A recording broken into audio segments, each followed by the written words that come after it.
The sound came first, a voice, desperate and hollow, cutting through the San Francisco night like a knife through silk. Someone calling for help. Someone trapped. Someone who had minutes, maybe hours, before the world forgot they existed at all. But this story does not begin with that voice. It begins 36 hours earlier, in two places at once. Two worlds spinning in the same city, never meant to touch. One world made of glass and steel and power. The other made of shadows and survival and hope, so fragile it could shatter with a single glance. The glass towers of the financial district caught the afternoon sun, throwing light across the streets below like scattered diamonds. Inside one of those towers, on the 23rd floor, Daniel Cross stood at his office window and saw nothing. He was 52 years old, salt and pepper hair, perfectly cut, a navy suit that cost more than most people earned in a month. His reflection in the glass showed a man who had won every game he ever played, CEO of Crosstech Solutions. Self-made billionaire, the American dream in human form. But dreams have a way of feeling empty when you wake up alone. His phone buzzed, a text from his brother Marcus. Dinner tonight. Margaret has been planning for weeks. 8 p.m. sharp. Daniel's jaw tightened. Another evening of forced conversation and corporate networking disguised as family. Another night of pretending the space between him and his brother was just the natural distance of busy lives, not the canyon it had become. His desk held a single photo frame, turned face down. It had been that way for 3 years. Some mornings he almost turned it upright. Most mornings he left it alone, because some pain is easier to carry when you cannot see its face. A knock at the door. His assistant Melissa entered without waiting for permission. She had worked for him long enough to know when he needed interruption. "The board is waiting, Mr. Cross." He nodded, straightened his tie, put on the mask he wore so well that sometimes even he forgot it was a mask at all. The man in the window became the man in the boardroom. The transformation took less than a second. Across the city, in an alley behind a Chinese restaurant on Mason Street, a 7-year-old girl named Emma Hayes woke to the smell of garbage in yesterday's cooking oil. She had been Emma for over a year now. Before that, she had been Lillian, but Lillian belonged to a different world. A world with a mother who sometimes remembered to be a mother. A world with walls and a ceiling and the illusion of safety. That world ended on a Tuesday morning when 6-year-old Lillian found her mother on the bathroom floor, cold and still and gone. No one came looking for her. No aunts or uncles or concerned neighbors. The system had failed to catch her, and she had learned quickly that some failures were gifts in disguise. Emma's blonde hair hung in tangled mats around her face. Her yellow dress, too large and stained with the evidence of street life, had been a lucky find in a donation bin 2 months ago. She wore it every day because it was the only dress she had. Mr. Patches, her stuffed rabbit with one button eye missing, sat propped against her makeshift backpack. The rabbit had seen better days. So had Emma. Her morning routine had the precision of ritual. First, check the dumpster behind the restaurant. Tuesday mornings meant Sunday dinner leftovers finally discarded. Half a container of fried rice. 3 dumplings, only slightly crushed. A fortune cookie, still in its wrapper. She ate slowly, making each bite last. Hunger taught patience better than any parent could. By 9 a.m. she was mobile. The streets of San Francisco belonged to people with purpose and people without hope. Umao had learned to move between both worlds like a ghost. Invisible when she needed to be, quick when circumstances demanded speed.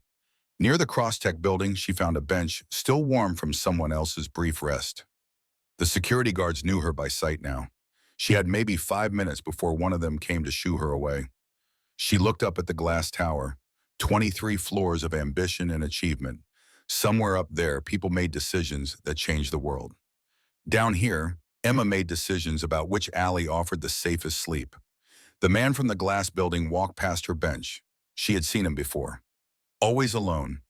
Always looking like he was searching for something he could not name. He never saw her. No one ever saw her. That was the whole point. The boardroom at Crosstech Solutions could hold 30 people comfortably. Today it held 12, and the tension in the air made it feel crowded. Daniel took his seat at the head of the massive mahogany table. Vincent Kane sat to his right, Chief of Strategic Development. 15 years with the company, silver hair and cold eyes and ambition that ran deeper than loyalty. Scott Brennan, Chief Operations Officer, sat across from Vincent. Younger, hungrier, less patient with the ethical considerations that Daniel insisted upon. Marcus Cross, Daniel's brother and the company's CFO, sat at the far end, close enough to observe, far enough to maintain deniability. Janet Foster, the legal counsel, sat with perfect posture and a closed expression that revealed nothing. The Princeton deal, Vincent began without preamble. They want access to our core algorithm architecture. Daniel did not hesitate. No. Daniel, this opens the entire European market for us. At what cost, Vincent? We give them our proprietary technology and they use it however they want. That's not a deal. That's surrender. Scott leaned forward. They're offering $800 million for access, not ownership. We maintain control. On paper, Daniel said. But once the architecture is in their system, control becomes theoretical. You know this. Janet finally spoke. Her voice was measured and careful. There are legal protections we can put in place. Paper protections, Daniel said, against people who will tear up the paper the moment it serves their interest. Vincent's jaw tightened. Daniel saw it, the flash of anger barely controlled. They had been colleagues for 15 years, but in this moment, Daniel saw something else, something that looked uncomfortably like hatred. We've been pursuing this European expansion for 3 years, Vincent said. Every time we get close, you find a reason to pull back. Some ethical line you won't cross. Do you have any idea how that looks to the board? I know exactly how it looks, Daniel said quietly. It looks like a CEO who refuses to sacrifice his company's integrity for short-term gains. It looks like a CEO who's lost his nerve. The words hung in the air. Marcus stirred at the far end of the table but said nothing. Daniel stood. The meeting was over whether anyone else knew it or not. Find another way into Europe, one that doesn't require us to give away everything we built. That's not a suggestion. He walked out. Behind him, he heard the scrape of chairs and the low murmur of voices. He did not need to hear the words to know what they were saying. In a coffee shop 3 blocks from Crosstech, Vincent Kane sat across from Scott Brennan and Janet Foster. The coffee in front of them had gone cold. He's not going to change his mind, Scott said. I know, Vincent replied. Then we proceed with the alternative. Janet shifted uncomfortably. You're talking about kidnapping. That's not corporate maneuvering. That's a federal crime. Vincent smiled without warmth. Only if we get caught, and only if someone believes it was kidnapping rather than a concerned intervention for a CEO having a breakdown. He's not having a breakdown. Not yet, but grief does strange things to people. Everyone knows he lost someone 3 years ago, never talks about it, never dealt with it, and now he's making irrational decisions that threaten the company. The board is already concerned. Scott nodded slowly. Kyle Mitchell, your old security chief, you said he'd help. For the right price, his wife needs medical treatment that insurance won't cover. We offer to pay for everything, and he'll do what needs to be done. Janet looked between them. What exactly needs to be done? Thursday night, Vincent said. Daniel walks home the same route every week, alone. Refuses his driver because he likes the exercise. We intercept him, take him somewhere quiet, and we have a conversation about his biometric access codes and the verbal passphrases that go with them. And if he refuses? He won't refuse for long. Not when we explain the consequences. Neurocore Defense is offering $3 billion for the completed Sentinel project files. With our shares in the subsidiary positions they're creating, we each walk away with $200 million minimum. And Daniel? Vincent's expression hardened. Daniel made his choice. He chose idealism over pragmatism. That choice has consequences. Janet stood abruptly. I didn't sign up for this. Then leave, Vincent said. But if you walk away now, you walk away from everything. Your shares, your position, your future. Is that really what you want, Janet? She stood frozen. The moment stretched. Finally, she sat back down. 72 hours, Vincent continued.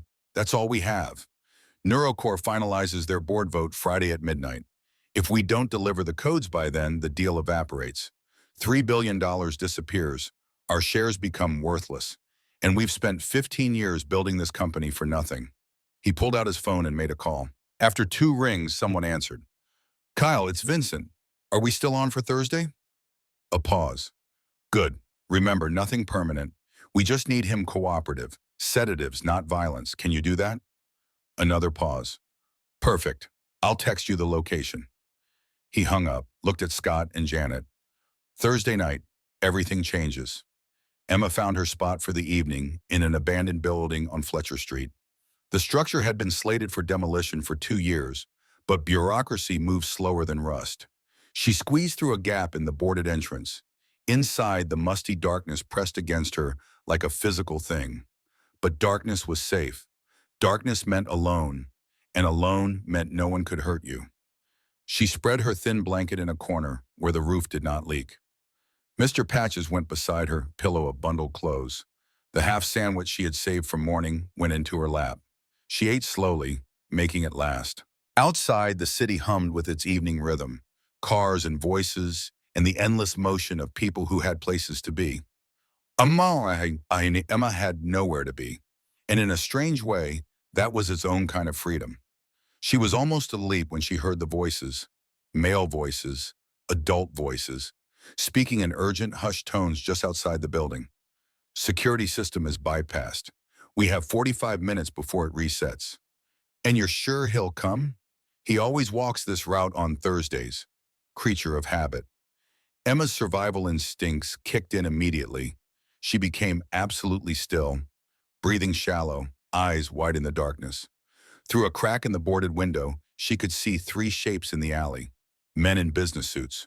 One of them kept checking his watch. Another held what looked like a tablet, its screen glowing in the dusk. There he is, the third man said, right on schedule. Emma shifted carefully to get a better view. A man was walking alone down the street. He wore expensive clothes and walked with his head down, lost in thought. She recognized him, the man from the glass building, the one who never saw her. The 3 men emerged from the shadows. Daniel, we need to talk about the project. The walking man stopped, looked surprised but not immediately alarmed. Vincent, what's this about? Not here, somewhere more private. I don't understand. You will. This way. They guided him toward the building, toward Emma's hiding place. Her heart hammered against her ribs. She scrambled backward, deeper into the shadows, found a spot behind a fallen section of drywall, pressed herself small and still. 4 men entered the building. The door closed behind them. The sound of a lock engaging echoed in the empty space. What is this about, Vincent? The man named Daniel's voice had changed, alarm replacing confusion. The Sentinel Project, Vincent replied. His voice was cold now, professional. Your decision to kill it.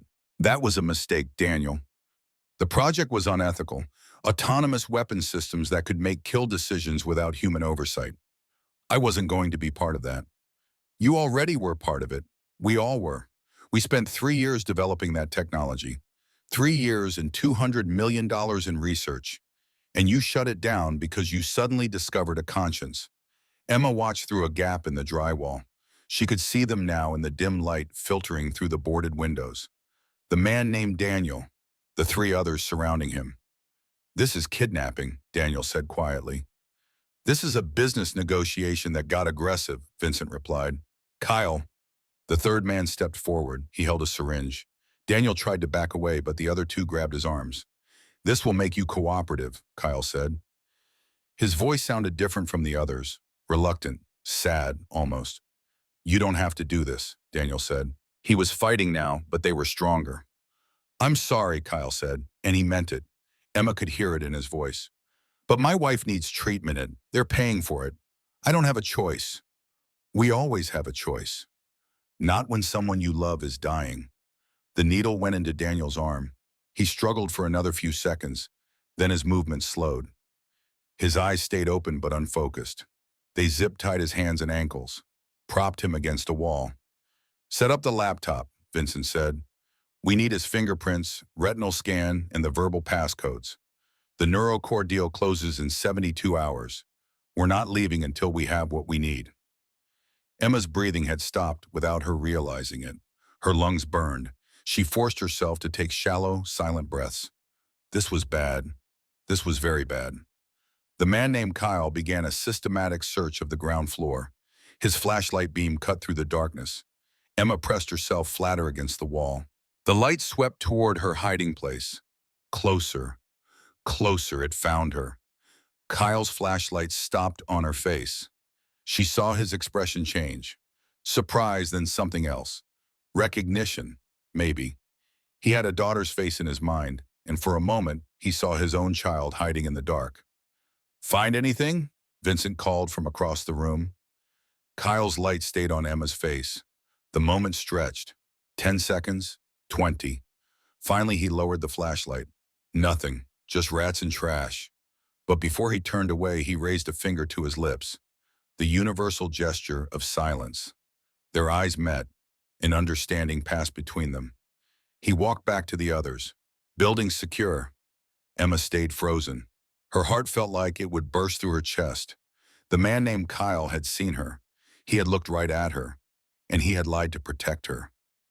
Why? The hours crawled past. The three men worked in shifts. One would guard Daniel while the others set up equipment or made phone calls. Emma caught fragments of conversation. Neurocore is offering $3 billion. Each of us gets $200 million minimum. Daniel betrayed 15 years of work. Where was his ethics when we developed facial recognition for authoritarian regimes? Daniel drifted in and out of consciousness. Sometimes he would try to resist. Sometimes they would give him more sedative. The cycle repeated through the long night. Emma dozed despite herself. Fear could only keep you awake for so long when you had learned to sleep through hunger and cold and the constant threat of discovery. She woke to gray dawn light filtering through the cracks. The men were packing up equipment. "We've got the biometrics," Vincent said, "but we still need the verbal passcodes. The system requires voice recognition." "Another dose and we can try again," Scott suggested. "No. Any more sedative and he might not be coherent enough for the voice recognition to work. We move him to the secondary location. Finish this there." They were preparing to leave to take Daniel somewhere else, somewhere Emma could not follow. Kyle brought water. He was alone with Daniel for a moment while the others loaded the car. Emma saw him glance towards her hiding place, saw the conflict in his face. Then Vincent and Scott returned, and the moment passed. They hauled Daniel to his feet. He could barely walk. They half-carried, half-dragged him toward the back exit. Emma made a decision. She waited until all four men had left through the back door, counted to 60, then she moved. Her body screamed from hours of stillness. Her legs had gone numb. She forced them to work, crawled to the front entrance, squeezed through the gap in the boards. Outside, the morning air hit her like cold water. The street was empty, early enough that even the early risers had not yet emerged. She ran, 2 blocks, 3. Her lungs burned. Her legs felt like they would give out, but she kept running. A police car sat at the curb. A uniformed officer stood beside it, coffee in hand, checking his phone. Every instinct Emma had developed over 11 months screamed at her to avoid police. Police meant questions. Questions meant social services. Social services meant foster homes or worse. But the man in the building, the man from the glass tower who had never seen her, he needed help. And Emma Hayes, 7 years old and invisible to the world, was the only one who knew. She walked up to the officer. He looked down at her with the expression adults always wore when they saw her, a mix of pity and discomfort in the hope that she would be someone else's problem. "Excuse me." Her voice was barely a whisper. She had not spoken to an adult in weeks. Officer David Rivera turned, saw the small, dirty girl with matted blonde hair and a yellow dress that hung like a tarp. His first instinct was to take a step back. His training overrode instinct. "Hey there, kid, where are your parents?" Emma ignored the question. No time for explanations. "There's a man. They took him. In the old building on Fletcher Street. Men in suits. They tied him up. They're hurting him." Rivera's expression changed, professional interest replacing discomfort. "What man? Who took him?" "I don't know their names, but they had needles and computers, and they said something about codes and $3 billion. $3 billion. That detail cut through any remaining skepticism.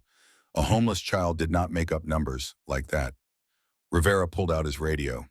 "Dispatch, this is Unit 12. I need backup at Fletcher Street.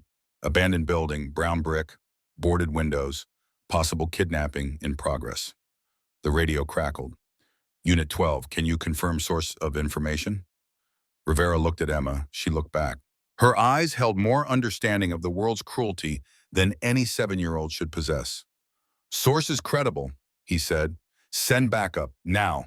He turned to Emma. Can you show me which building? She nodded. Then let's go. Stay behind me. If I tell you to run, you run. Understand? She understood. She had been running her whole life. The drive took 3 minutes. Rivera parked a block away. Backup was en route, but not yet arrived. He had a decision to make. Wait for support or move in immediately. If this was real, and someone was being held against their will, every minute mattered. He made the call. Stay in the car. Lock the doors. I'll be right back. Emma nodded, but they both knew she would not stay in the car any more than he would truly expect her to. Rivera approached the building carefully, hand on his weapon, every sense alert. San Francisco police, is anyone inside? Silence. He tested the front door. Locked. Moved to the side entrance. Inside the building, Vincent froze. Police, how? Scott's face went white. The kid, the one Kyle saw. She must have gotten out. Vincent sponged toward Kyle. You said there was no one else here. I thought she'd stay hidden. I didn't think she'd go to the cops. You thought? Vincent's voice was pure rage. You let a witness walk away? She was a homeless kid. I didn't think anyone would believe her. Well, someone believed her. Back exit. Move, now. They grabbed Daniel, rushed toward the rear of the building. Officer Torres pulled up just as they emerged into the back alley. Her weapon was already drawn. San Francisco police, stop right there. For a frozen moment, no one moved. Then Kyle made a decision that would define the rest of his life. He released Daniel, stepped between him and the others. Go, he said to Daniel. You're free. Daniel collapsed to the ground. Kyle raised his hands. I surrender. These two are Vincent Kane and Scott Brennan. They're wanted for corporate espionage and kidnapping. Vincent and Scott tried to run. More police cars arrived. The alley filled with uniforms and weapons and shouted commands. It was over in less than a minute. Emma watched from behind a dumpster across the street. She saw Daniel loaded onto a stretcher, saw the paramedics checking his vital signs, saw him trying to talk to the police officers around him. And then, through the haze of sedatives and exhaustion, Daniel's eyes swept across the street, found her, locked onto her face. For the first time in 11 months, someone saw Emma Hayes, really saw her. The moment lasted 3 seconds. Neither of them could have known that those 3 seconds would change both their lives forever. The ambulance doors closed. Emma turned and walked away, disappeared into the morning crowds like smoke and wind. She had done what needed to be done. Now she had to disappear before anyone started asking questions she could not answer. Behind her, sirens wailed. The news vans would arrive soon. The story would explode across every media outlet in the city. But Emma would not see those stories.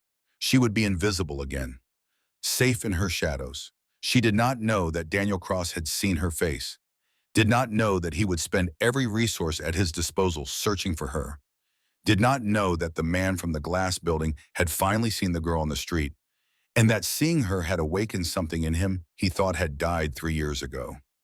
Hope. The city swallowed Emma whole. She walked without destination, just movement, just survival. In her pocket, the fortune cookie from the morning scavenging crinkled. She had not read the fortune yet.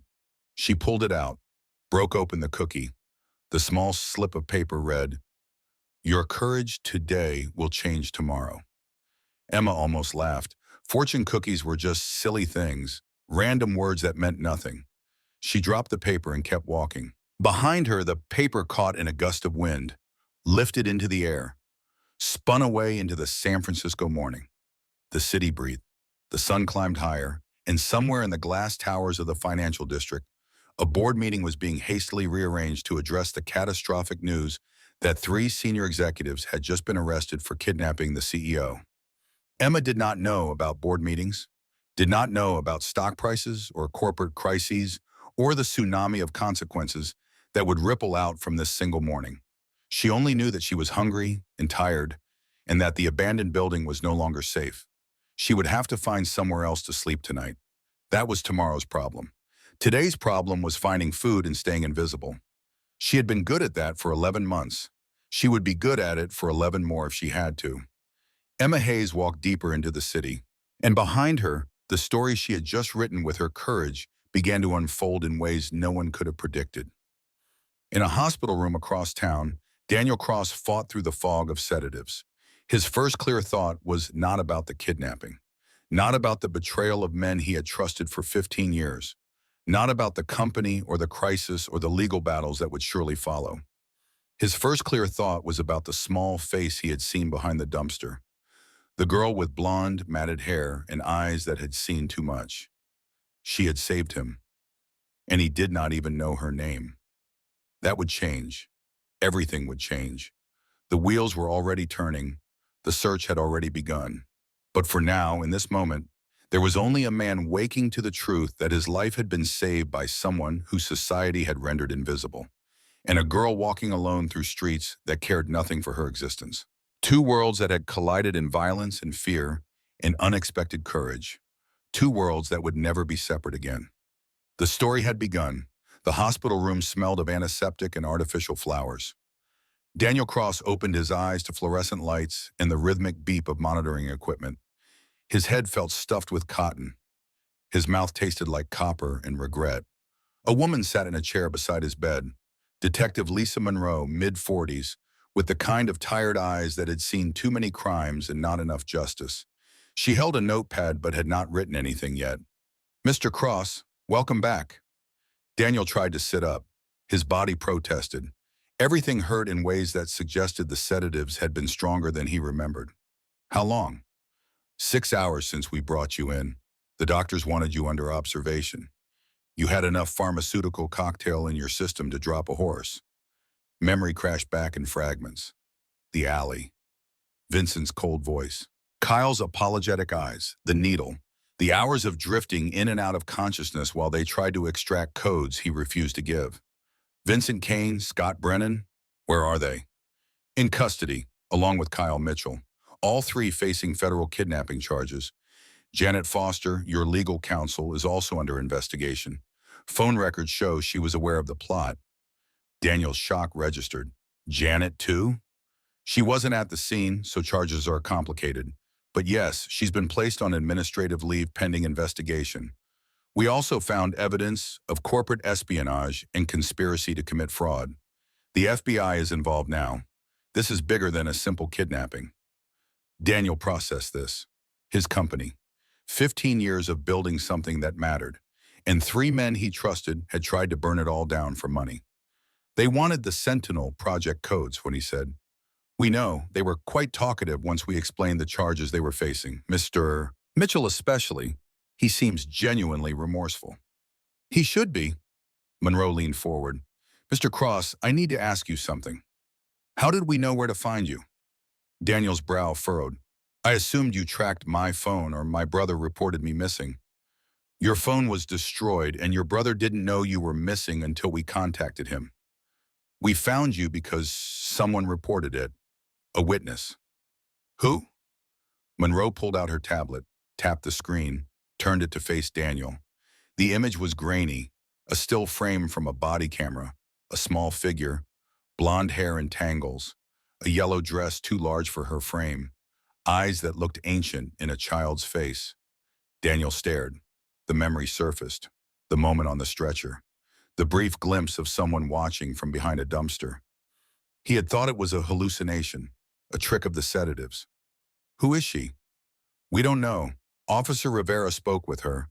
She led us directly to you, described the situation with remarkable accuracy, then disappeared before we could get her name." "She was there," Daniel said. "The pieces were connecting. In the building. She must have been hiding. Heard everything. Saw everything. That would be consistent with her testimony. Officer Rivera said she mentioned men in suits, needles, computers, and $3 billion. No child makes up details like that." Daniel could not look away from the image. This child, this small, dirty, terrified child, had risked everything to save him. A complete stranger, when she had every reason to stay hidden and safe. "I need to find her." "We're looking. But Mr. Cross, street children are exceptionally good at not being found, especially when they don't want to be found. I don't care. Use whatever resources you need. I'll pay for private investigators. Put up a reward, whatever it takes. Monroe closed her tablet. Reward money might not be wise. It could attract false claims. People who see an opportunity to exploit your gratitude. Then we'll verify every claim. But I need to find her. She saved my life, detective. The least I can do is make sure she's safe. Monroe studied him. She had seen many victims in her career. Most wanted to forget their ordeal as quickly as possible. This man wanted to chase his into the streets to find a homeless child he did not know. I'll do what I can, she said finally, but manage your expectations. If she doesn't want to be found, we might never see her again. The news hit the media like a hammer. Tech CEO kidnapped by own executives. The headlines screamed across every platform. Cable news ran the story on loop. Financial analysts debated what this meant for Crosstech's stock price. Legal experts speculated about criminal charges and civil liability. Marcus Cross stood at a podium outside Crosstech headquarters. Cameras and microphones pointed at him like weapons. He wore his best suit and his most sincere expression. My brother is recovering well. We're grateful to the San Francisco Police Department for their swift response. Crosstech Solutions is cooperating fully with the investigation. We have complete confidence that justice will be served. A reporter shouted from the crowd, "Is it true that kidnappers wanted access to classified military technology?" Marcus kept his face neutral. I can't comment on ongoing investigations, but I can assure you that Crosstech's security protocols remain robust. Our clients' data and our proprietary technology are completely secure. Another reporter. What about the girl who saved your brother? Do you know who she is? Marcus hesitated, just a fraction of a second, but the cameras caught it. We're very grateful to the witness who came forward. We hope to thank her personally once she's been located. He fielded a few more questions, said nothing of substance in carefully constructed corporate language, then retreated back into the building. Inside his office, Marcus loosened his tie and poured himself a drink. 3 p.m., and he was already exhausted. The board was in crisis mode. Stock had dropped 8% at opening. Investors were demanding answers. And his brother was in a hospital room obsessing over a homeless child instead of managing the corporate catastrophe. His phone rang, the board chairman. This was going to be a long day. Daniel discharged himself against medical advice. The doctors protested, he signed the liability waivers, and walked out in yesterday's clothes with a bottle of painkillers he had no intention of taking. Pain was good. Pain meant he was alive. Pain meant he could do something. His driver Marcus had sent picked him up at the hospital entrance. Daniel gave him an address that made the driver glance in the rearview mirror with barely concealed surprise. The Mission District. Not the kind of neighborhood where billionaires usually conducted business. They pulled up outside a building that had seen better decades. A faded sign read St. Anthony's Dining Room. Through the windows, Daniel could see rows of tables and a serving line where volunteers ladled soup into styrofoam bowls. Wait here, Daniel told his driver. Inside, the air smelled of industrial cooking and too many people in too small a space. Daniel stood by the entrance, suddenly uncertain. He had donated to homeless charities, written checks with many zeros, attended fundraising galas where the homeless were discussed in abstract terms by people who had never actually met one. This was different. This was immediate and uncomfortable and real. An elderly woman approached. She wore a simple dress and a cross on a chain. Her face held the kind of peace that came from decades of service. Can I help you? I'm looking to volunteer. Sister Grace had spent 40 years working with the homeless. She could spot insincerity from across a room. She studied the man in front of her, expensive clothes, exhausted eyes, something genuine beneath the polish. We appreciate volunteers, but we require training and regular commitment, not photo opportunities. I understand. 3 days a week, no cameras, no publicity. Why? Daniel met her eyes. I'm looking for someone, a homeless girl, 7 years old, blonde hair, yellow dress. She saved my life, and I need to find her. Sister Grace's expression softened slightly. We get many children through here. I can't promise she'll come. And even if she does, I can't simply hand her over to you. These children have learned to distrust adults for good reasons. I'm not asking you to hand her over. I just want to be here, to thank her, to offer help if she wants it. Sister Grace studied him for another long moment. Then she nodded toward the kitchen. Aprons hanging by the door. We start serving at 5 a.m. Don't be late. 5 a.m. came early. Daniel had not slept well. Nightmares about zip ties and needles and cold voices discussing his murder with the casual efficiency of a business transaction. But he was at St. Anthony's at 4:55. Sister Grace handed him an apron without comment. The work was simple. Stand behind the serving line, ladle soup, hand out bread, say good morning to people who mostly did not respond. His hands, accustomed to keyboards and boardroom gestures, struggled with the rhythm of service. He spilled soup, dropped a ladle, fumbled with the industrial-sized bread bags. The other volunteers watched him with barely concealed amusement. A man in a yesterday's designer shirt trying to figure out how to serve food to people who had nothing. By noon, his back ached, his feet hurt, his hands were raw from hot water and industrial soap, and he had not seen the girl. He came back the next day. And the next, 3 days became a week became 2. Marcus called daily. The board needed him. Investors demanded reassurance. The company was in crisis mode. Daniel attended the necessary meetings, made the required statements, then returned to the soup kitchen. He learned the names of regulars, heard their stories. A former teacher who lost everything to medical bills. A veteran with PTSD who could not hold down a job. A young mother with 2 children living in her car. Each story chipped away at the comfortable distance he had maintained between his world and theirs. Sister Grace watched him, said nothing, but he felt her approval in the small ways she began to rely on him. An extra shift here, a difficult task there. After 3 weeks, she spoke to him while they cleaned the kitchen after evening service. You're not looking for just one girl anymore, are you? Daniel paused, dish towel in hand. What do you mean? You're seeing them, all of them. For the first time in your life, you're really seeing them.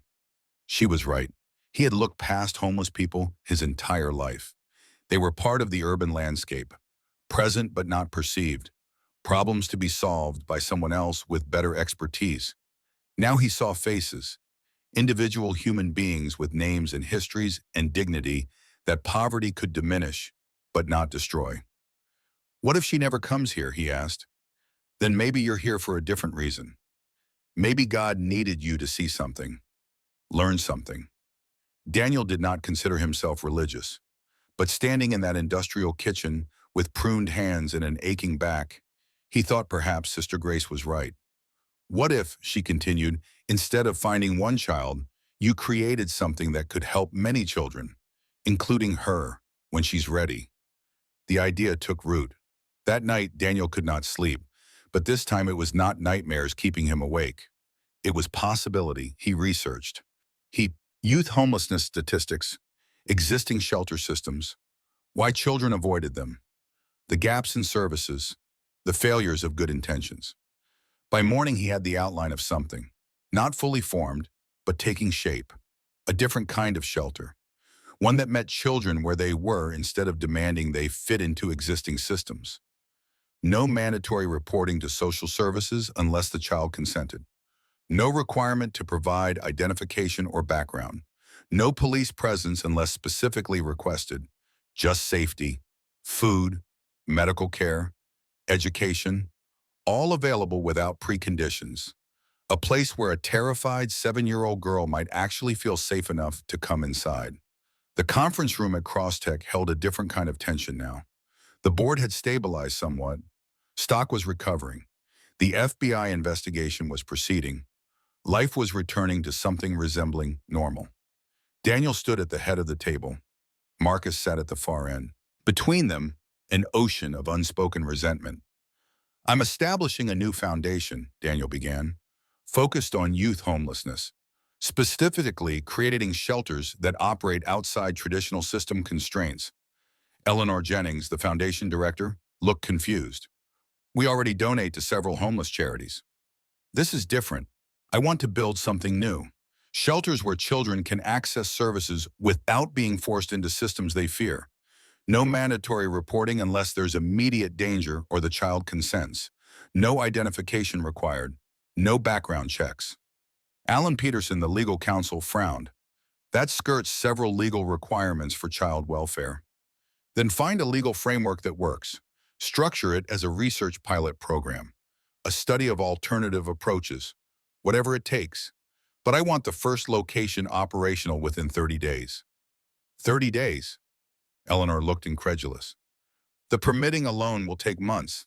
Money can expedite permits.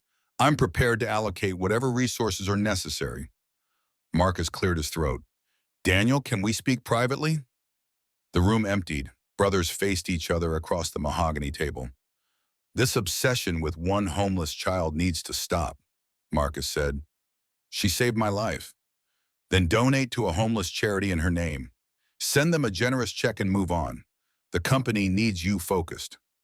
I am focused on something that actually matters. Stock price matters. Investor confidence matters. Our employees' livelihoods matter. You're the CEO of a major corporation, not a social worker. Daniel's voice dropped to dangerous quiet. 3 of our senior executives just tried to kidnap and potentially murder me for money. Maybe my focus has been on the wrong things. That's trauma talking. You need time to process what happened.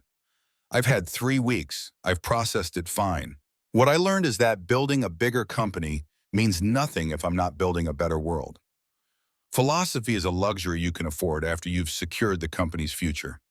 The company will be fine. You're running operations competently. The board has confidence. This is happening, Marcus, with or without your support. Marcus stood.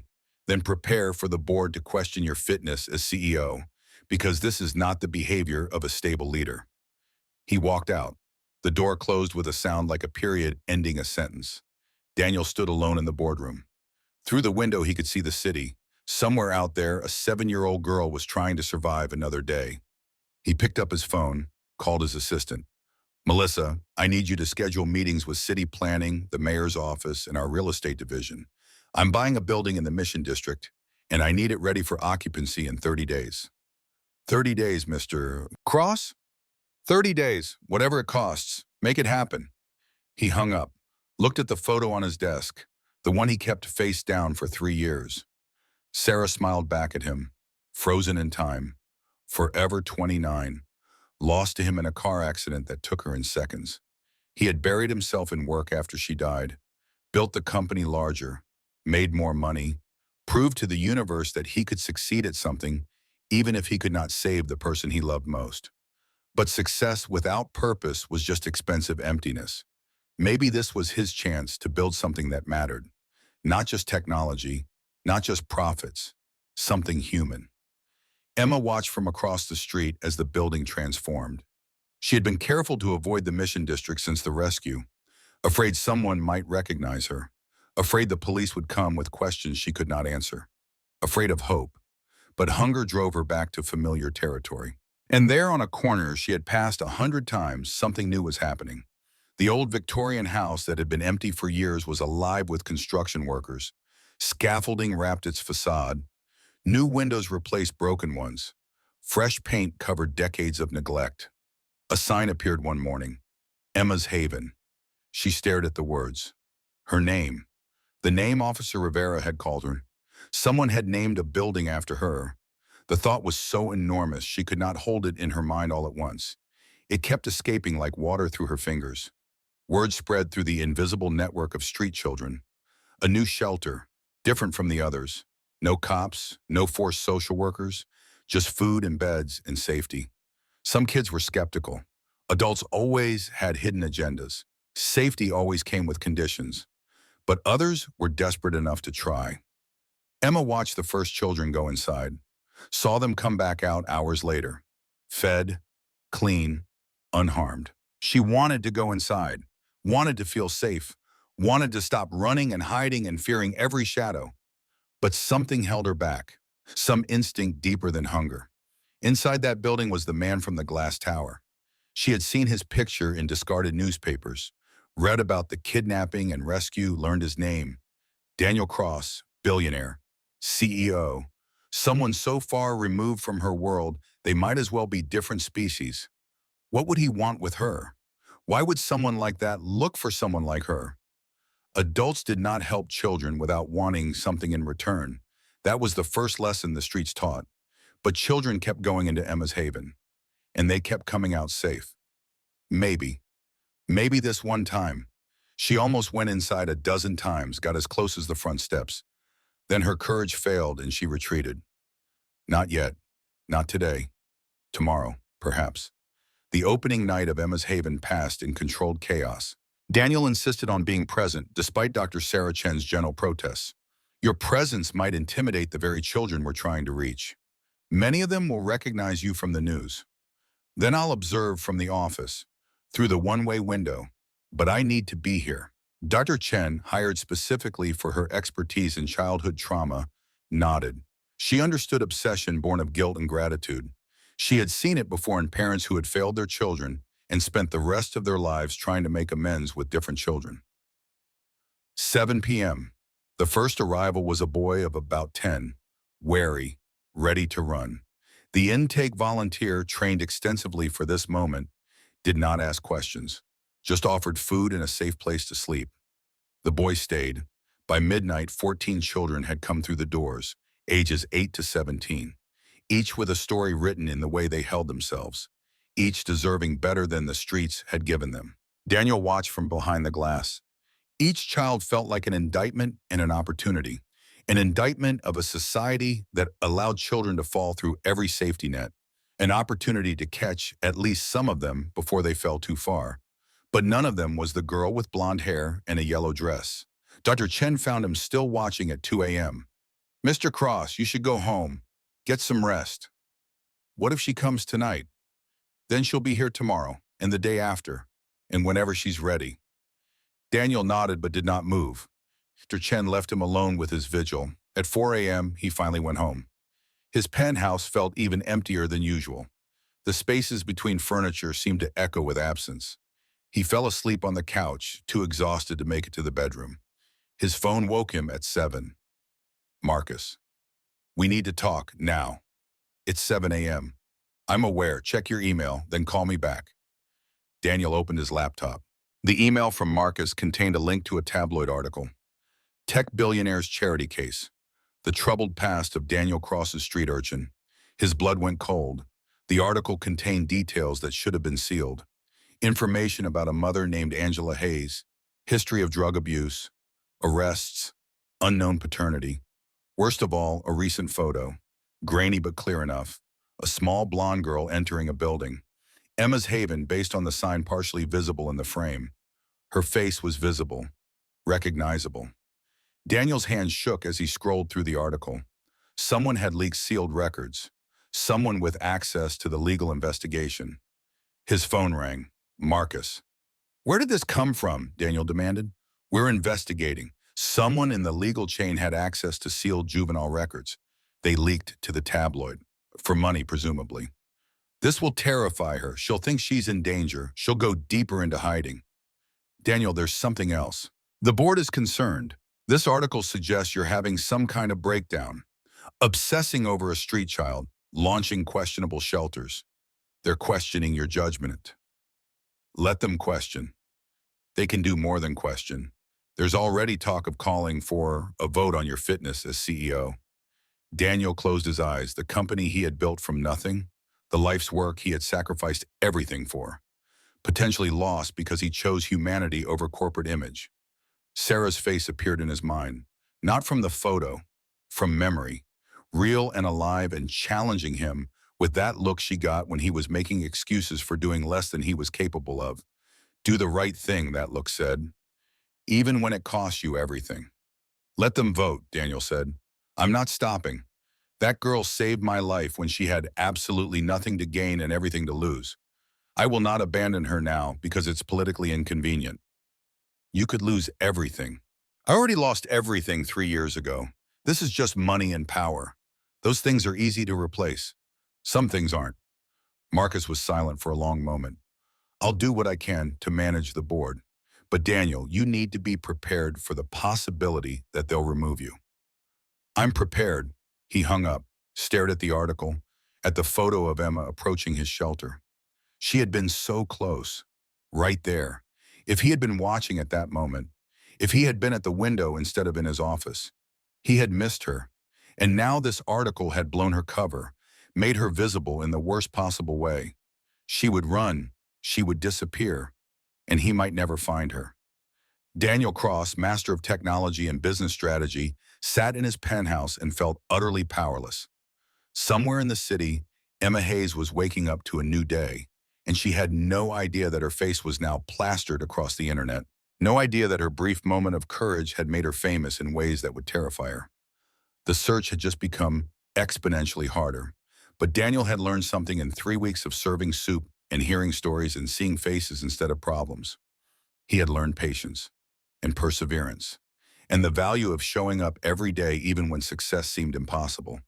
He would keep looking, keep building, keep showing up, because some promises did not require words to be binding, and he had made a promise to a girl who probably did not even know his name.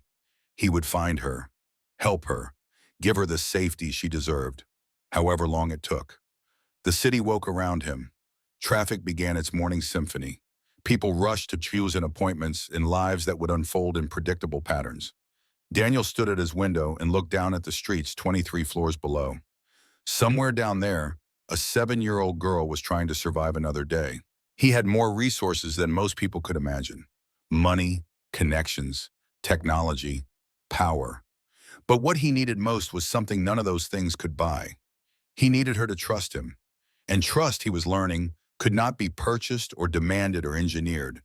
It could only be earned, one day at a time, one bowl of soup at a time, one moment of showing up at a time, until finally, perhaps, a terrified child might believe that not all adults were dangerous, that some places were actually safe, that being seen did not always mean being hurt.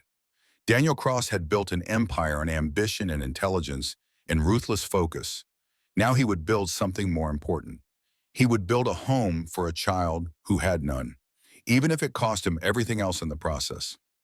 The morning sun climbed higher. The city breathed and moved and lived its complicated life.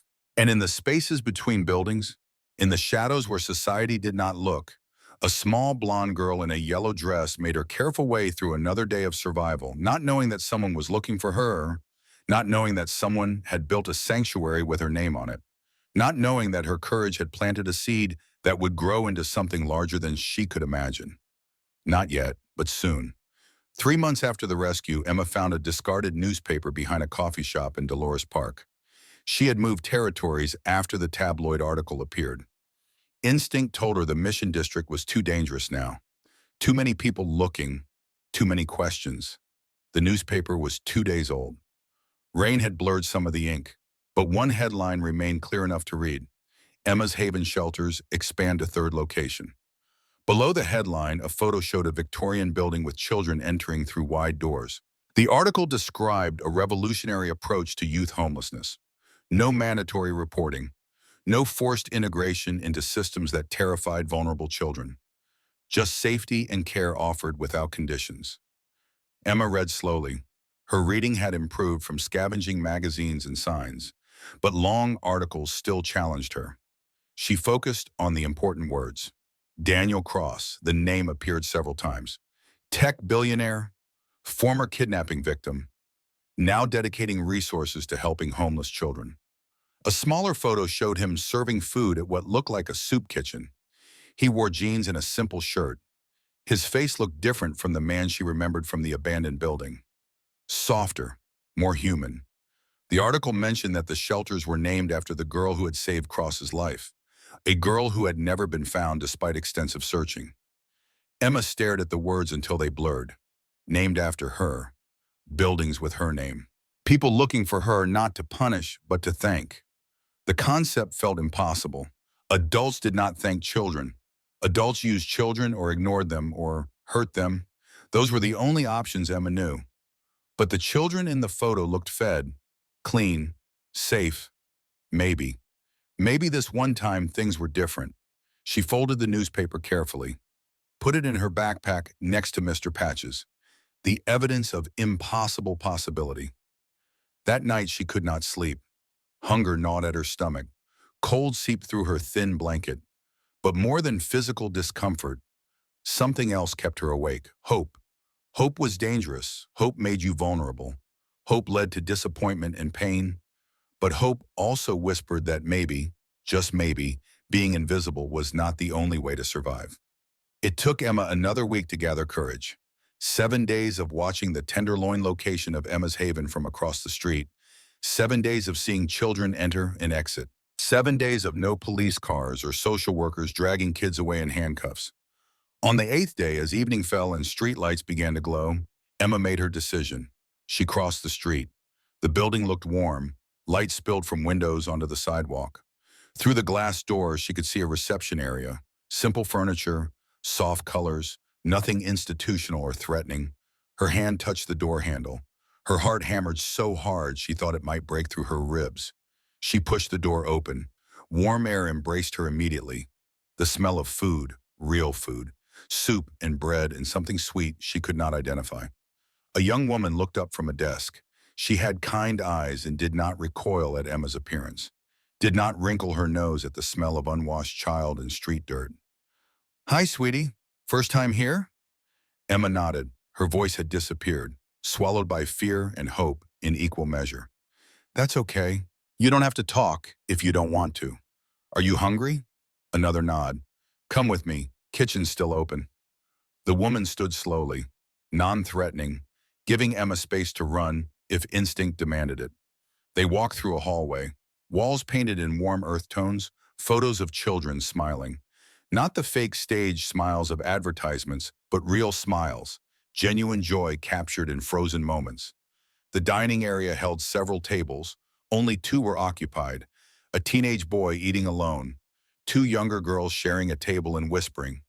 The volunteer led Emma to the serving line, handed her a bowl, ladled soup until it was full, added bread, an apple, a carton of milk. "You can sit anywhere. Take your time. When you're done, let me know if you want to stay the night. We have beds, clean clothes, showers if you want, all optional. You can leave anytime." Emma carried her food to an empty table in the corner, where she could see both exits. Old habits died hard. The soup was hot. Real vegetables floated in rich broth. The bread was soft and still warm. The apple was crisp and sweet. Emma ate slowly, making it last, trying not to cry because crying while eating made everything taste like salt and shame. She was halfway through the bowl when an older woman approached. Not threatening, just present. "Hi, I'm Dr. Chen. What's your name?" Emma looked up, studied the woman's face, saw kindness, but also intelligence. Someone who would not be easily fooled. "Emma," she whispered, first time saying her name to an adult in months. Sarah Chen's eyes widened almost imperceptibly. Years of professional training kept her face neutral, but Emma saw the recognition, saw the significance of that name in this building. "Emma, that's a beautiful name. How old are you?" 7. "Have you been outside long?" "Long time." "Are you alone?" Nod. Dr. Chen sat down across from Emma, careful to maintain distance, to not crowd or overwhelm. "Would you like to stay here tonight? We have a room with a bed, clean sheets. You'd be safe. No one will make you do anything you don't want to do." Emma's grip on her spoon tightened. The offer sounded too good, too easy. Adults did not give things without expecting something in return. "Is he here?" Emma asked. "The man from the glass building. The one who made this place." Dr. Chen's expression shifted, understanding clicked into place. "Mr. Cross volunteers here sometimes. He's not here tonight, but he might come tomorrow. Would you like to see him?" Emma did not know how to answer. Fear and curiosity warred inside her. "Can I think about it?" "Of course, you can think about everything. No pressure, no requirements. Just safety if you want it."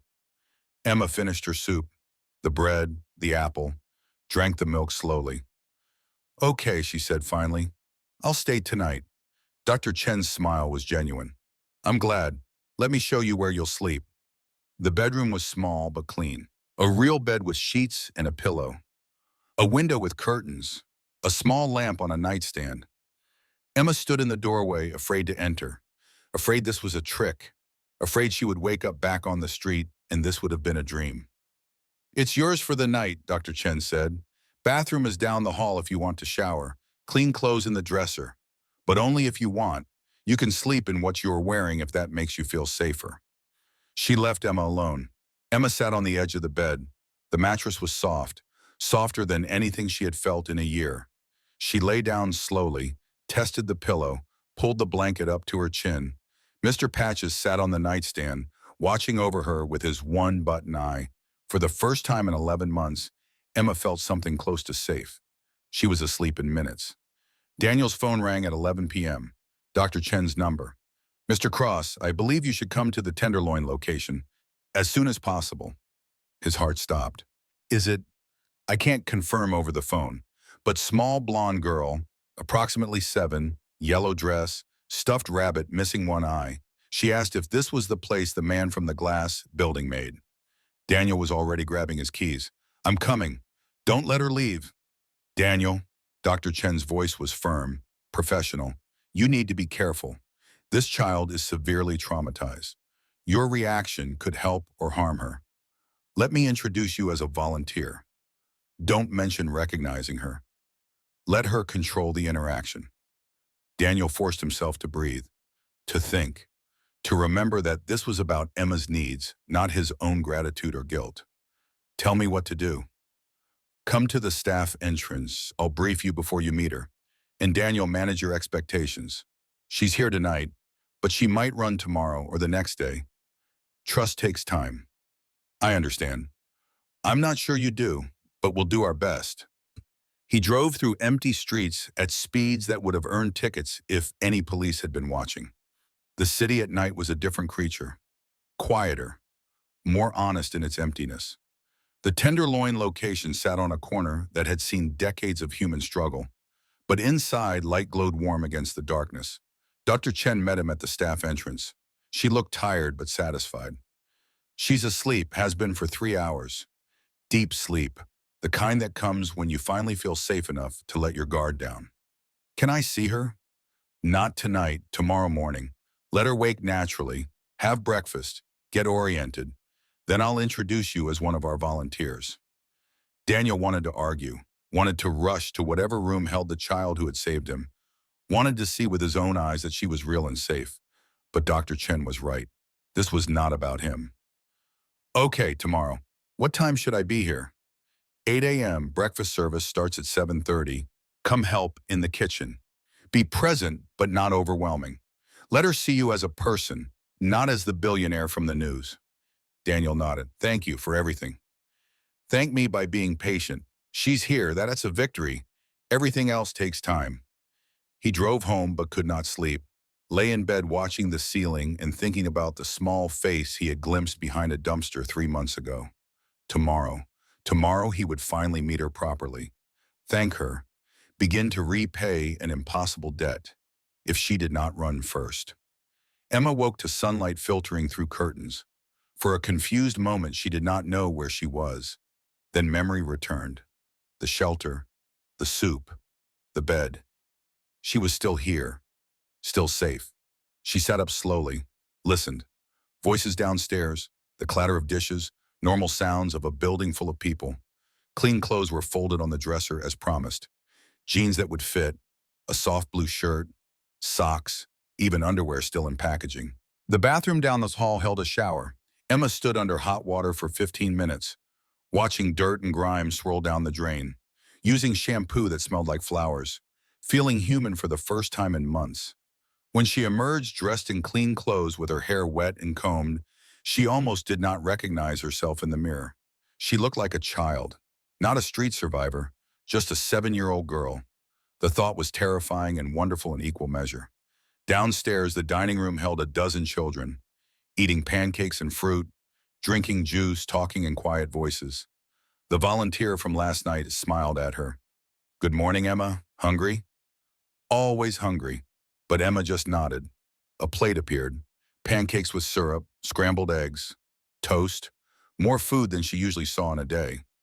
She sat at the same corner table, ate slowly, watched the room. That was when she saw him. Daniel Cross stood behind the serving line in the kitchen, wearing jeans and a simple gray shirt. No suit, no tie, just a man ladling pancake batter onto a griddle. He looked up. Their eyes met. Emma froze. fork halfway to her mouth, heart suddenly racing. He did not look away, did not smile too widely or make sudden movements, just nodded, a simple acknowledgement of her presence. Then he returned his attention to the pancakes. Emma's heart slowly returned to normal rhythm. He had seen her, known who she was, and he had not rushed over or made a scene or done any of the overwhelming things that adults did. He had just nodded, like she was a person, not a curiosity or a project. Dr. Chen appeared beside Emma's table. Emma, when you're finished eating, would you like to meet Daniel? He volunteers here sometimes. He's the one who helped start this place. Emma looked at her plate, at the pancakes she had barely touched, at Mr. Patches sitting beside her on the bench. Okay, she whispered, Doctor. Chen led Emma to a small room off the main dining area. Comfortable chairs, a window with actual curtains, plants on the windowsill. Wait here, I'll get Daniel. Emma sat on the edge of a chair, clutching Mr. Patches, every instinct screaming to run. But something stronger kept her rooted. The door opened. Daniel entered. Dr. Chen followed but stayed near the door.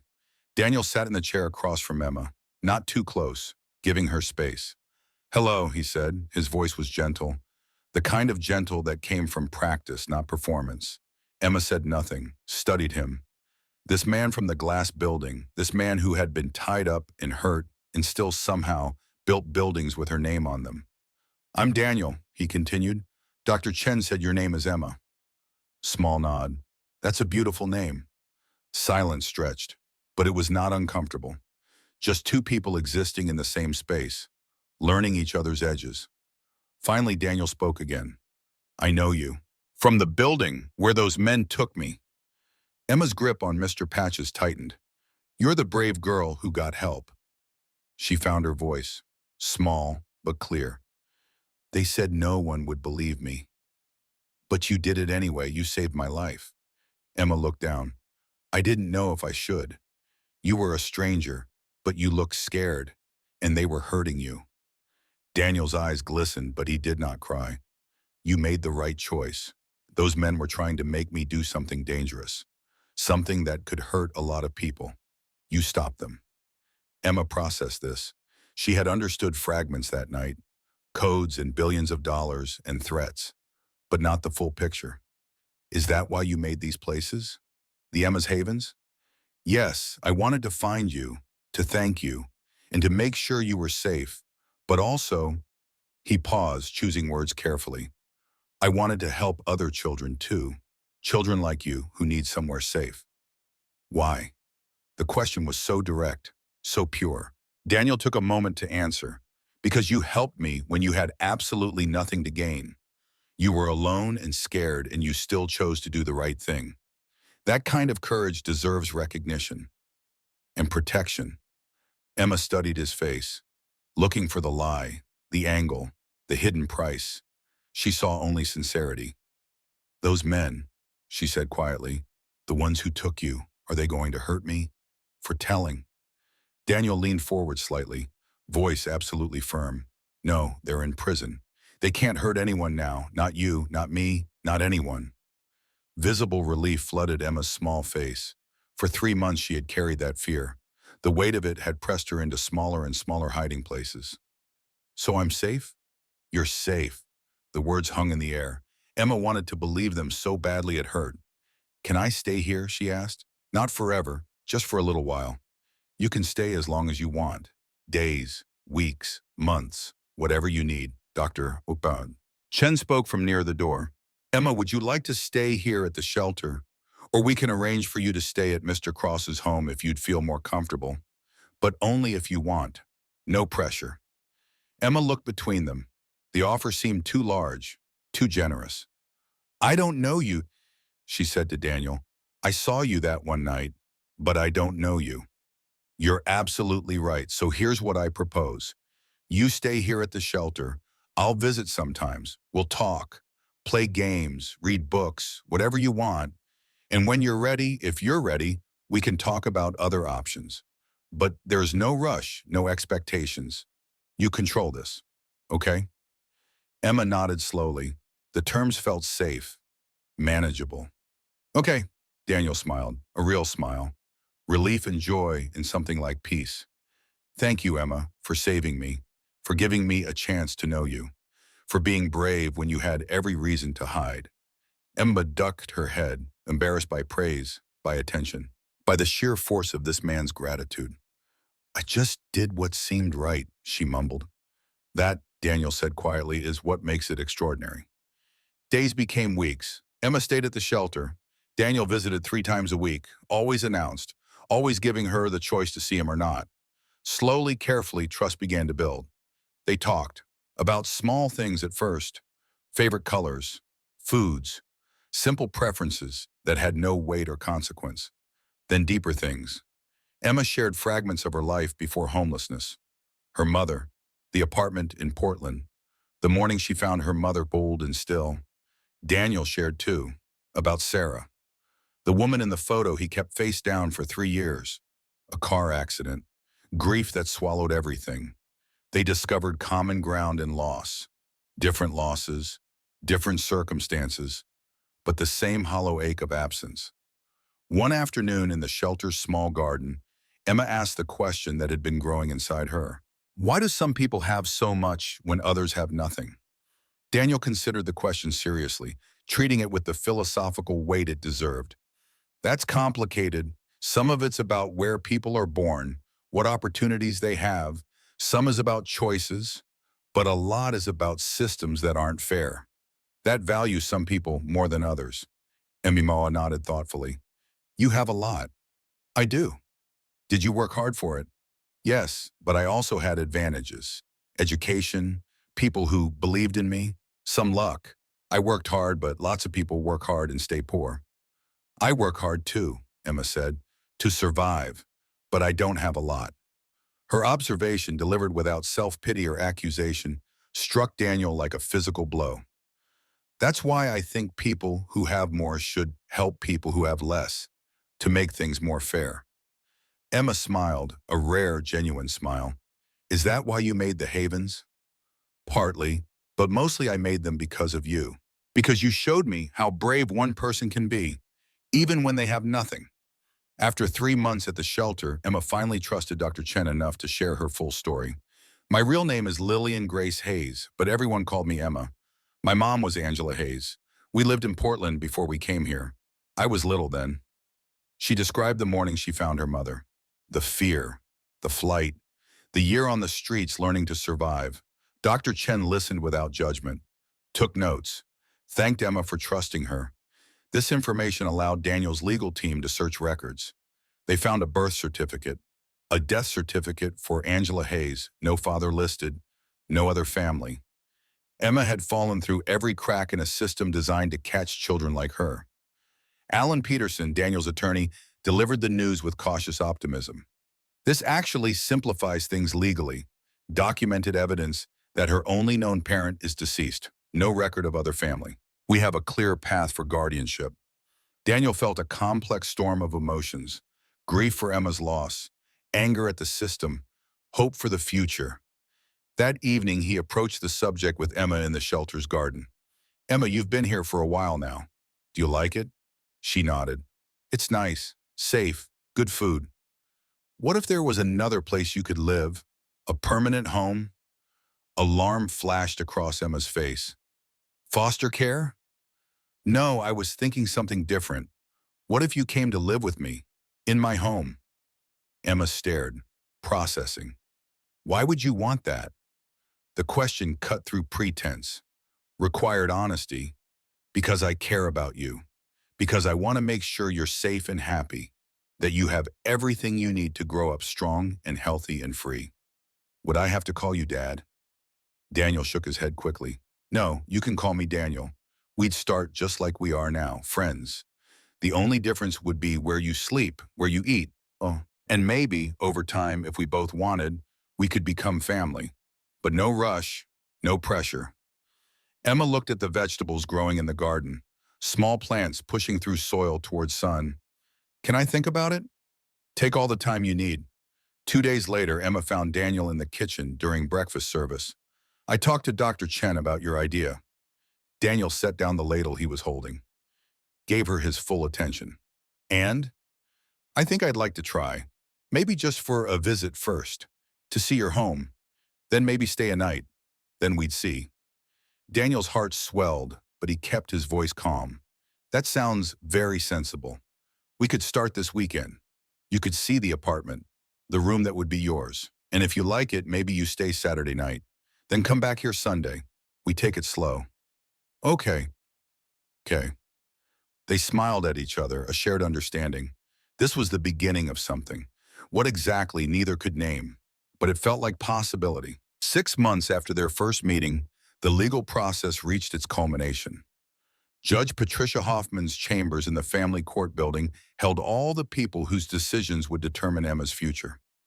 Emma sat beside Daniel, wearing a simple blue dress Dr. Chen had helped her choose. Her hair was neat. Her hands clutched Mr. Patch's. She had been living with Daniel for 3 months now, transitioning slowly. One night became two. Two became weekends. Weekends became full weeks. She had her own room in his penthouse, filled with books and art supplies, a real bed with soft sheets, windows that looked out over the city. School had been harder. Other children asked questions Emma could not answer. Teachers wanted information she did not have. But Daniel and Dr. Chen worked with a special school, one that understood trauma, that gave children space to heal while learning. Emma was catching up, reading better, writing better, beginning to believe in a future beyond survival. Judge Hoffman looked at Emma with eyes that had seen thousands of children in similar situations. "Hello, Emma. I'm Judge Hoffman. Do you know why we're here today?" Emma nodded. "To decide if I can stay with Daniel." "That's right. Everyone here wants what's best for you. Sometimes adults disagree about what that means. But that's our shared goal. Do you understand?" "Yes, ma'am." The judge turned to the assembled adults. Guardian ad litem Ms. Farnsworth, Attorney Alan Peterson, Rebecca Simmons from Child and Family Services. Each presented their assessments. Ms. Farnsworth described Emma's remarkable progress: academic improvement, appropriate attachment to Daniel, clear signs of emotional security. Rebecca Simmons raised concerns: Daniel's demanding career, no prior parenting experience, questions about lifestyle accommodating a child's needs. Daniel addressed each concern with specifics: restructured work schedule, parenting classes completed, support network established. His commitment was total and documented. The judge listened to everything, made notes, then asked to speak with Emma privately. The adults waited outside. Daniel paced. Marcus, who had come to support despite their tensions, stood quietly nearby. "She'll be fine," Marcus said. "The girl's been through worse than a judge's questions." 20 minutes later, they were called back. Judge Hoffman looked between Emma and Daniel. "Mr. Cross, your petition presents unusual circumstances. No prior connection beyond the extraordinary incident that brought you together. No parenting experience. A demanding professional life." Daniel's throat tightened. Here it came, the rejection. However, hope flickered. "What you lack in traditional qualifications, you've compensated for with dedication, resources, and genuine commitment to Emma's well-being. The Guardian ad litem reports significant positive development in your care. The department, while raising valid concerns, has not identified better alternatives. And most importantly, Emma has expressed a clear desire to remain with you. She describes feeling safe and seen in your care. Those words carry tremendous weight from a child with her history." Judge Hoffman's gavel came down with quiet finality. "I am granting permanent guardianship of Emma Hayes to Daniel Cross, subject to quarterly home visits for the first year and continued therapeutic support as recommended." Relief crashed over Daniel like a wave. Emma looked up at him with eyes that asked a silent question. "It's official," he said, his voice thick with emotion. "You're staying with me." Emma's smile could have lit the entire city. 5 years later, the Haven Foundation Center gleamed in afternoon sun, glass and steel and sustainable wood. An architectural statement about caring for the future. Inside, the main auditorium filled with people: donors, politicians, social workers, journalists, and dozens of children who had been helped by the foundation's programs. Backstage, 12-year-old Emma Cross checked her note cards one final time.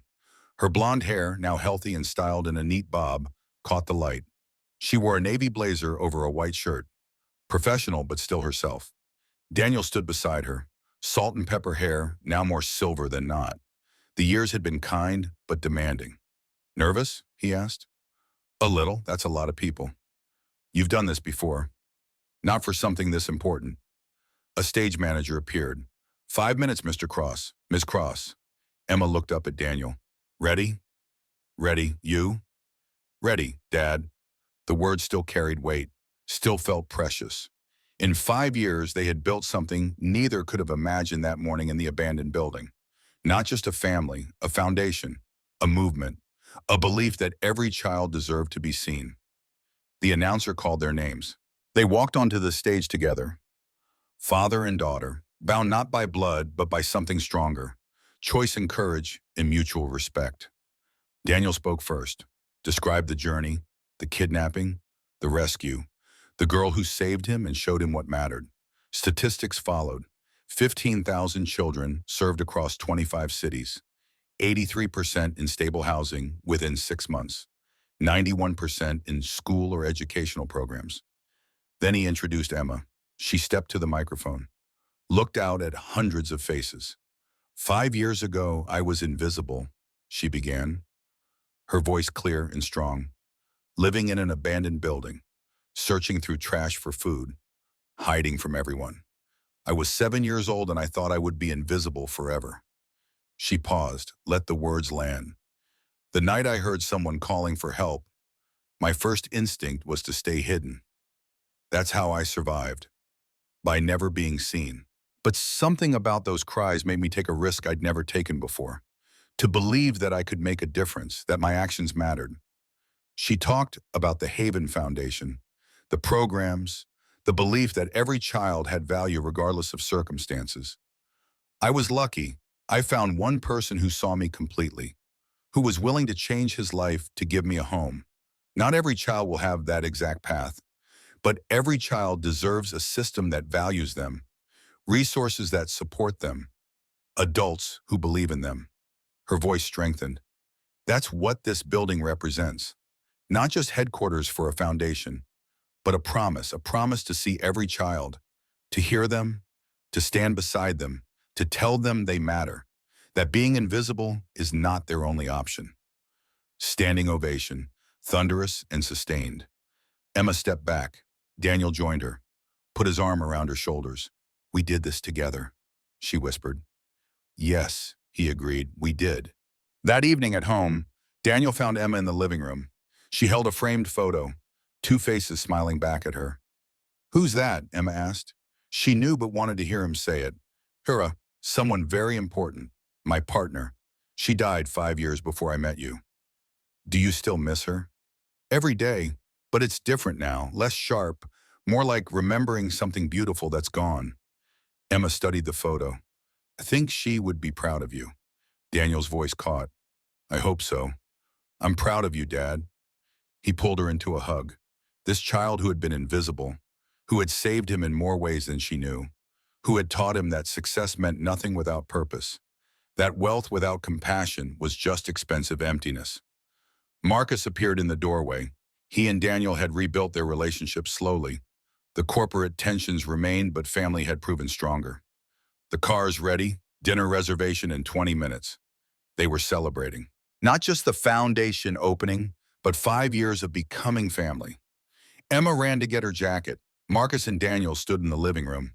You did good, brother, Marcus said quietly. With her, with all of it. We got lucky. She could have run 100 times. But she didn't, because you gave her a reason to stay. Daniel looked at the photo of Sarah, then at Emma returning with her jacket and a smile. Two people he had loved, one lost, one found. The universe took and the universe gave. Not in equal measure, not with fairness or logic, but sometimes when courage met opportunity in an abandoned building on a Thursday night, the universe offered something unexpected, a second chance, not to replace what was lost, but to honor it by doing better, being better. Emma took Daniel's hand. Ready? Ready. They walked out together into the San Francisco evening, into a life neither could have imagined 5 years ago. Behind them on the mantel, two photos sat side by side, Sarah's smile, Emma's smile, past and present, loss and renewal. Two parts of one story about learning to see what mattered. The city stretched around them. Millions of people living millions of lives, some visible, some hidden in shadows. But somewhere in those millions, the work continued. Shelters opened. Children found safety. Adults learned to see past their own comfortable blindness. Emma's Haven Foundation had grown beyond Daniel or Emma. It had become something larger. A movement, a belief system, a commitment to the radical idea that every child deserved to be seen. And it had all started with a 7-year-old girl in a yellow dress, hiding in an abandoned building, facing an impossible choice between safety and courage. She chose courage. And in that choice, 2 lives changed, then hundreds, then thousands. The ripple effect of one brave act spreading outward like light through darkness. Some stories end with happily ever after. This story ended with something better. Purpose, family, work that mattered, and a 12-year-old girl standing on a stage telling her story, telling thousands of invisible children that they could be seen, that they mattered, that their courage could change not just their own lives, but the world around them. Emma Hayes Cross walked into the restaurant with her father, confident, loved, safe. Behind her, the street where she once scavenged for food stretched empty. The buildings where she once hid stood dark. But the legacy of those dark days had transformed into something luminous, something that would outlive both her and Daniel, something that would continue spreading light into forgotten corners where children waited to be seen. The story that began with a cry for help in darkness ended with a foundation built on light. And in the space between that beginning and ending, 2 people had learned the most important truth. That being seen was the first step toward being saved. That saving someone was the first step toward saving yourself. That family was not just blood, but choice and courage, and showing up every single day. The restaurant door closed behind them. Inside, laughter and warmth waited. Outside, the city breathed its complicated breath, holding millions of stories. Some ending, some beginning, connected in the vast web of human experience. And somewhere in that web, another child waited in shadows. Another person walked past without seeing. Another moment of potential connection hung suspended between courage and fear. The work was never finished. The need was never satisfied. The darkness never fully defeated. But light by light, child by child, moment by moment, the invisible became visible. And in that transformation, everything changed.